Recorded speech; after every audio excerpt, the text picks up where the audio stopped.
আমাদের আজকের গল্প বাদল রাতের অতিথি। এই গল্পটির অডিও দিয়েছে টকিপিক্স ইউটিউব চ্যানেল।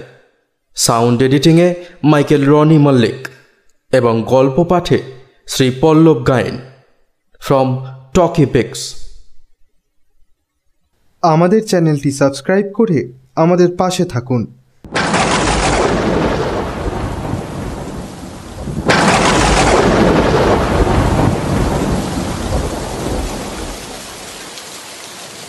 শ্রাবণের এক মেঘমেঘ সন্ধ্যা, বাইরে বৃষ্টির এক টানা রিমঝিম শব্দ। ঘরের মধ্যে আমরা চার বন্ধু, রতন, সমীর, কুণাল ও আমি চা ও পাঁপড়ের সদ্ব্যবহার করছিলাম। রাস্তার ধারি ঘরটা, দরজা ছিল খোলা। বৃষ্টি ধোয়া কালো পিচের রাস্তা দিয়ে কখনো কখনো এক একটা গাড়ি চলছিল। পথচারীরা যেন হঠাৎই গা ঢাকা দিয়েছে সবাই। চায়ের কাপে চুমুক দিয়ে কুণাল বলল, এমন দিনে কি ভালো লাগে বলতে পারিস? আমার তো মনে হয় চারিদিক ঘর বন্ধ করে বিছানায় শুয়ে শুয়ে প্রহেলিকা কি পিরামিড সিরিজের একখানা বই পড়ি, বলল রতন। তা মন্দ হয় না, তবে আরও জমে ওঠে যদি বইখানা বাছাই করা ভূতের গল্প হয়, সায় দিল কুণাল। সমীর চিরদিনই ভীতু, সে সভয়ে বলে উঠল, ওরে বাবা, চারিদিক বন্ধ সন্ধ করে ভূতের গল্প পড়া। সকলে সমস্বরে আমরা হেসে উঠলাম। ঠিক বলেছিস, ঠিক বলেছিস, একদম ঠিক কথা। অপ্রতিভ হয়ে সমীর কি বলতে যাচ্ছিল, এমন সময় ভারী বুটের শব্দ তুলে আপাতমস্তক ওয়াটারপ্রুফে ঢেকে এক দীর্ঘকায় ভদ্রলোক এসে ঢুকলেন ঘরে।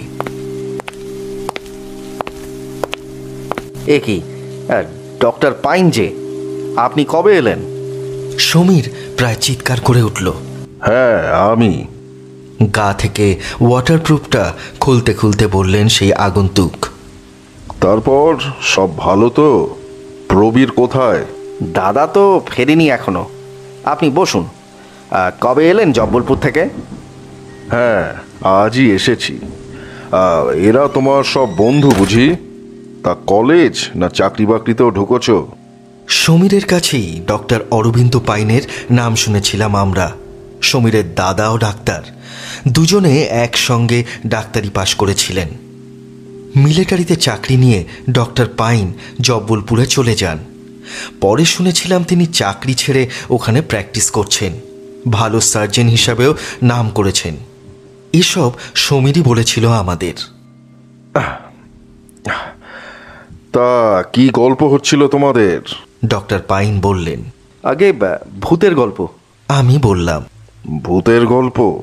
কেমন যেন অন্যমনস্ক হয়ে গেলেন ডক্টর পাইন। আমরা তিনজন সহোৎসাহে বলে উঠলাম, হ্যাঁ হ্যাঁ, আমাদের একটা ভূতের গল্প শোনান। হ্যাঁ ডক্টর পাইন, আমাদের রিকোয়েস্ট আপনাকে, আপনার কাছ থেকেই দুটো ভূতের গল্প শুনব। হ্যাঁ, আমরা দুটো ভূতের গল্প না শুনে আপনাকে ছাড়ব না। সমীর বিশেষ সায় দিল না, সে তখন মুখ কাঁচুমাচু করেছে। আচ্ছা, আমারই জীবনের দুটি অভিজ্ঞতার কাহিনী শোনাবো তোমাদের। তবে আমার কাহিনী শেষ হওয়ার আগে কোনো প্রশ্ন করতে পারবে না আমাকে, কেমন? এই বলে ডক্টর পাইন তার কাহিনী শুরু করলেন। হ্যাঁ, তা অনেকদিন আগের কথা। সবে ডাক্তারি পাশ করেছি তখন। হাউস ফিজিশিয়ান হয়ে আছি মেডিকেল কলেজে। সেদিনও ছিল এমনি এক বৃষ্টির সন্ধ্যা। আমার আবার নাইট ডিউটি পড়েছিল সার্জিক্যাল ওয়ার্ডে। আর রাত তখন 3টে হবে। ঘুরে ঘুরে দেখে বেড়াচ্ছিলাম রোগীদের। উঠে গিয়ে দরজাটা বন্ধ করে দিল রতন। বৃষ্টির ছাট আসছিল ঘরের মধ্যে। কেউ ঘুমাচ্ছে, কারো বা ঘুম নেই চোখে, যন্ত্রণায় কাতরাচ্ছে। এসব দেখে দেখে তখন অভ্যস্ত হয়ে গেছি। হঠাৎ 13 নম্বর বেডে দেখলাম রোগী এক কিশোর বালক। বয়স হবে ওই 12-13। রোগীর শিওরে বসে তার মাথায় হাত বুলিয়ে দিচ্ছেন এক মহিলা। ভারী অবাক হলাম। হয়তো রোগীর কোনো আত্মীয় হবেন, কিন্তু এখন তো বাইরের কারুর আসবার সময় নয়। নার্সকে জিজ্ঞেস করব ভেবে বাইরে বেরিয়ে এলুম। এ ওয়ার্ডে যার ডিউটি ছিল সেই নার্সকে খুঁজে বার করে তাকে বললাম সমস্ত কথা। শুনে তো সে আকাশ থেকে পড়ল, বলল সে সবে মাত্র ওই 13 নম্বর বেডের ওখান থেকেই এসেছে। 13 নম্বরের ছেলেটিকে ওষুধ খাওয়াতে হবে, তার জন্য ওষুধ নিতে। সে জানালো রোগী ছাড়া সেখানে তখন কেউ ছিল না। শুনে খটকা লাগলো। তবে যা দেখেছি তা কি একেবারেই মিথ্যা? নার্সের সাথে গেলাম 13 নম্বর বেডের কাছে। অবাক কাণ্ড, কোথাও কিছু নেই, শুধু ছেলেটা নিঃসাড়ে ঘুমাচ্ছে। নার্স ওকে জাগিয়ে ওষুধ খাইয়ে দিলেন। লক্ষ্য করলাম ছেলেটির চোখে মুখে কৌতুকের আভাস, ঠোঁটের কোণায় হাসির ঝিলিক। জেদ চেপে গেল। যা দেখেছি সত্যি কি তা ভুল ছিল? না, আমি তো ঠিকই দেখেছিলাম। নার্স চলে গেলেন আর আমি বসে রইলাম ছেলেটির বিছানার এক পাশে। শিওরের কার্ডে রোগীর বিবরণ লেখা ছিল। সিঁড়ি থেকে পড়ে পা ভেঙেছে, কম্পাউন্ড ফ্র্যাকচার। পাটাই হয়তো কেটে বাদ দিতে হবে। হঠাৎ খসখস আওয়াজে চমকে উঠলাম। দেখি সেই মহিলা আবার এসে বসেছেন ছেলেটির শিয়রে। হাতে শাঁখা আর সিঁথির সিঁদুর জলজল করছে। জিজ্ঞাসা করলাম, কে আপনি? কোথা থেকে এলেন এত রাতে? উত্তর এলো, আমি সুমতি। তারপরই আবার তিনি আগের মতো ছেলেটির মাথায় হাত বুলাতে লাগলেন। ছেলেটি আবার শান্ত হয়ে ঘুমিয়ে পড়ল।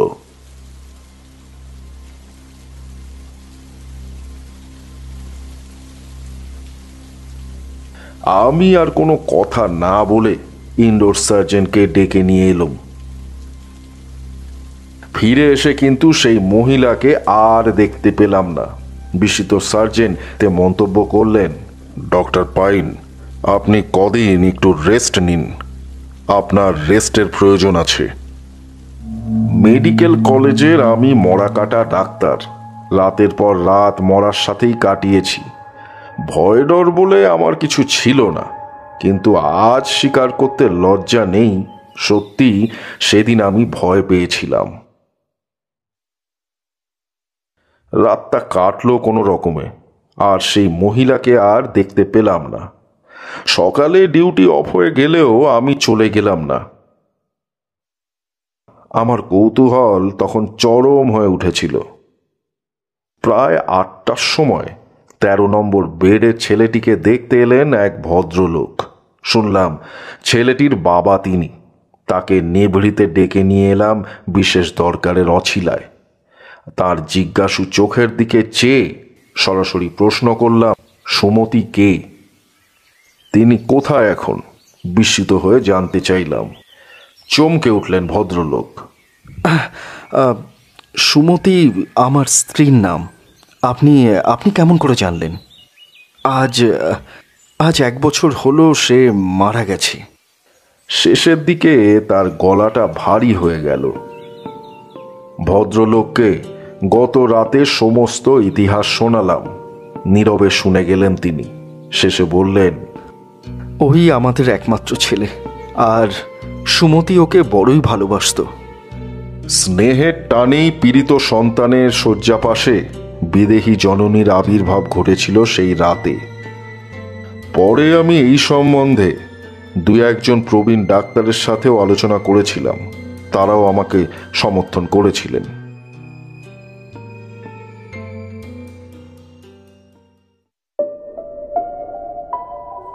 ডক্টর পাইন থামলেন। এবার ডক্টর পাইন আমাদের অনুরোধে তার দ্বিতীয় কাহিনীটি শুরু করলেন। এরপরে আমি তোমাদেরকে যে গল্পটা শোনাবো সেটা কিছুদিন আগের, এই জব্বলপুরেরই। সারাদিন অনেকগুলো কল অ্যাটেন্ড করে বাড়ি ফিরলাম সন্ধ্যের মুখোমুখি। ক্লান্তিতে সমস্ত শরীর যেন ভেঙে পড়েছে। স্নানাহার সেরে শুয়ে পড়ব ভাবলাম। চাকরকে ডেকে বললাম কেউ খোঁজ করলে যেন বলে দেয় ডাক্তারবাবু বাড়ি নেই। বাড়িতে তখন আমি আর আমার চাকর ছাড়া কেউ নেই। ছেলেমেয়েরা সব গেছে কলকাতায়। খাওয়া দাওয়া সেরে একটা বই নিয়ে শুয়ে শুয়ে পড়ছিলাম। পাছে ফোনে কেউ ডাকে এই ভেবে শোয়ার আগেই রিসিভারটা নামিয়ে রেখেছিলাম। হাজার ডাক এলেও সেদিন আর বেরোবো না এই ফোন করেছিলাম। কখন ঘুমিয়ে পড়েছিলাম মনে নেই। হঠাৎ ঘুম ভেঙে গেল ফোনের রিংয়ে।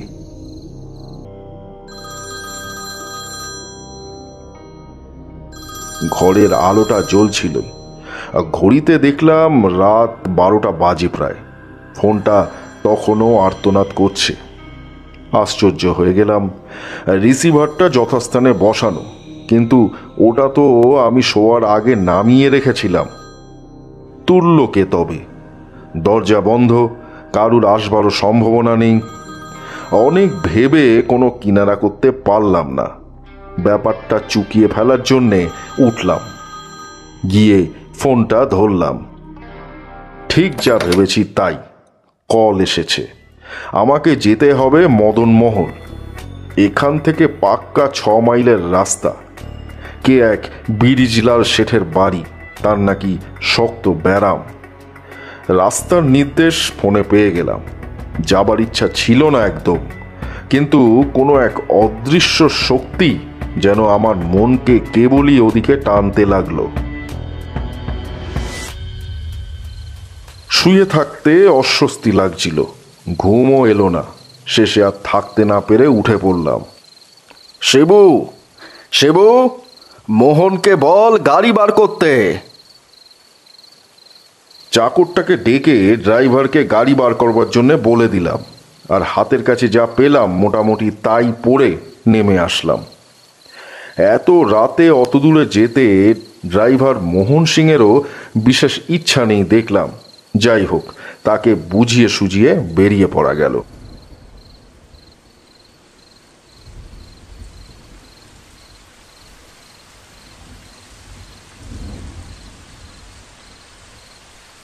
নির্দিষ্ট বাড়িতে এসে কারুর দেখা পেলাম না বাইরে। দরজাটা বন্ধ ছিল, অথচ রোগীর অবস্থা শুনেছিলাম সিরিয়াস। ডাকাডাকি করতে এক সময় খুলে গেল বাড়ির দরজাটা। আমি ঢুকলাম ভেতরে। যাবার পথটা অন্ধকার। আগে আগে চলেছে আলো হাতে একজন লোক। আবছা মতো তার শরীরের শুধু রেখাটাই আমি দেখতে পেলুম। আমাদের পায়ের আওয়াজ পেয়ে কতগুলো চামচিকে উড়ে গেল এদিক ওদিক। সারা বাড়িটা নিস্তব্ধ। কেমন একটা অস্বস্তিতে ভরে উঠল মনটা।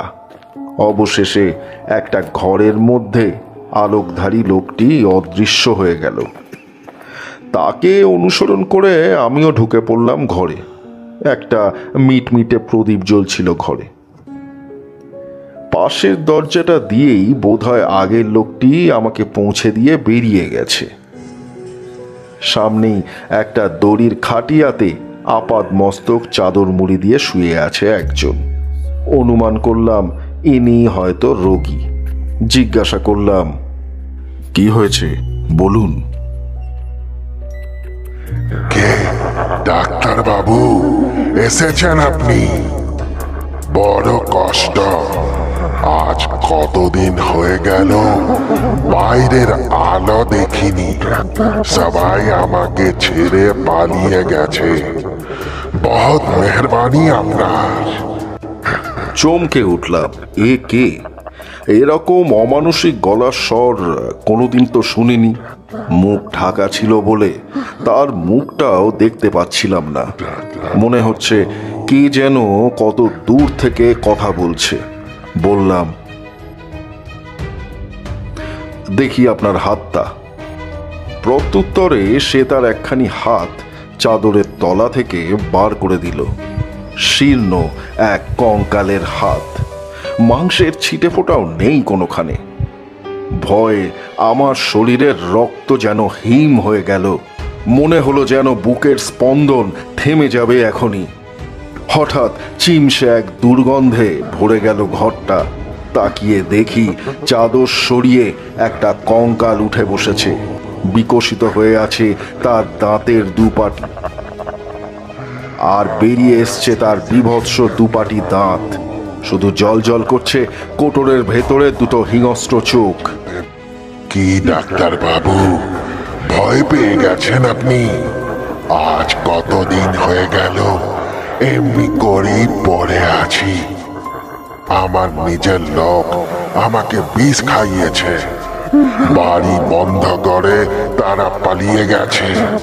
রটিয়েছে পিরিজলাল শেঠি নিখোঁজ। নেমো খারাপ বেঈমান সব। সত্যি কথাটা আপনি জানাবেন লোককে। জীবনে অনেক কিছু আশ্চর্য জিনিস দেখেছি, কঙ্কালও দেখেছি অনেক। রাতের পর রাত মরার সাথে কাটিয়েছি, কিন্তু কি দেখলাম আজ? সেই জীবন্ত কঙ্কালের কি অদ্ভুত আকর্ষণী শক্তি! ক্রমশ ক্রমশ আমাকে তার কাছে টানতে লাগলো, কাছে, আরো কাছে। হ্যাঁ, আমি চিৎকার করতে গেলাম, কিন্তু আমার গলা দিয়ে একটা আওয়াজও বেরোলো না।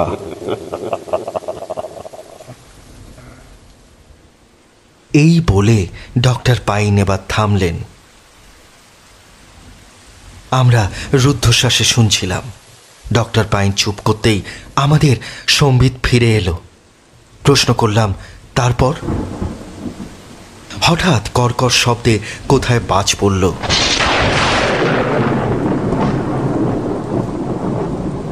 দপ করে নিভে গেল ঘরের আলোটা। ঘুটঘুটে অন্ধকারে বসে রইলাম আমরা কজন। হয়তো লাইন ফিউজ হয়েছে। এমন সময় দরজাটা খুলে গেল আপনা থেকেই। ঝোড়ো হাওয়া কাঁপিয়ে দিয়ে গেল আমাদের সারা শরীর। তারপরেই আলো জ্বলে উঠল আবার। অবাক হয়ে আমরা দেখলাম ডক্টর পাইন আর ঘরে নেই। কিন্তু কোথায় গেলেন তিনি এই বৃষ্টিতে? চেয়ারের উপরে তিনি রেখেছিলেন ওয়াটারপ্রুফটা, সেটাও অদৃশ্য। তার বদলে সেখানে পড়ে আছে একটা ভাঁজ করা খবরের কাগজ। হয়তো ডক্টর পাইন সেটা সাথে করে এনেছিলেন। কুনাল কাগজটা তুলে নিল। আগের দিনের একটা মর্নিং নিউজ পত্রিকা। খুলতেই একটা খবরের উপরে আমাদের দৃষ্টি আটকে গেল। লাল পেন্সিল দিয়ে চিহ্নিত করা হয়েছে সেই জায়গাটাকে। পড়তে পড়তে আমাদের চুলগুলো খাড়া হয়ে উঠল। ব্লটিং দিয়ে কেউ যেন শুষে নিয়েছে আমাদের মুখের শেষ রক্তবিন্দুটুকু। কোনো রকমে দৃষ্টি স্থির রেখে আমরা পড়ে গেলাম। জব্বলপুর, 26শে জুলাই। এখানে প্রাপ্ত সংবাদে প্রকাশ, গতকাল শহরের বিখ্যাত সার্জন ডক্টর অরবিন্দু পাইন রহস্যজনকভাবে মারা গিয়েছেন। সংবাদে আরও প্রকাশ, রোগী দেখবার জন্যে তিনি গভীর রাত্রে মদনমহলের নাম করা এক বাড়িতে যান। অনেকক্ষণ পরও তার ফিরবার লক্ষণ না দেখে বাইরে অপেক্ষারত তার ড্রাইভার পুলিশকে সংবাদ দেয়। পুলিশ এসে সেই বাড়ি থেকে ডাক্তারের মৃতদেহ বার করে। সেখানে অন্য একটা পচা গলা শবদেহ পাওয়া গিয়েছিল। তদন্তে প্রকাশ, বাড়িটি অনেকদিন বন্ধ অবস্থায় ছিল এবং মালিক বিরিজলাল শেঠি বহুদিন যাবৎ নিরুদ্দেশ। মৃতদেহ ময়নাতদন্ত করে সার্জন মত প্রকাশ করেছেন, নিদারুণ ভয় পেয়ে হঠাৎ আতঙ্কে হার্ট ফেল করে ডক্টর পাইনের মৃত্যু হয়েছে। পুলিশ জোর তদন্ত করছে। পড়া শেষ করে নিস্তব্ধ হয়ে বসে রইলাম আমরা। আমাদের চ্যানেলটি সাবস্ক্রাইব করে আমাদের পাশে থাকুন।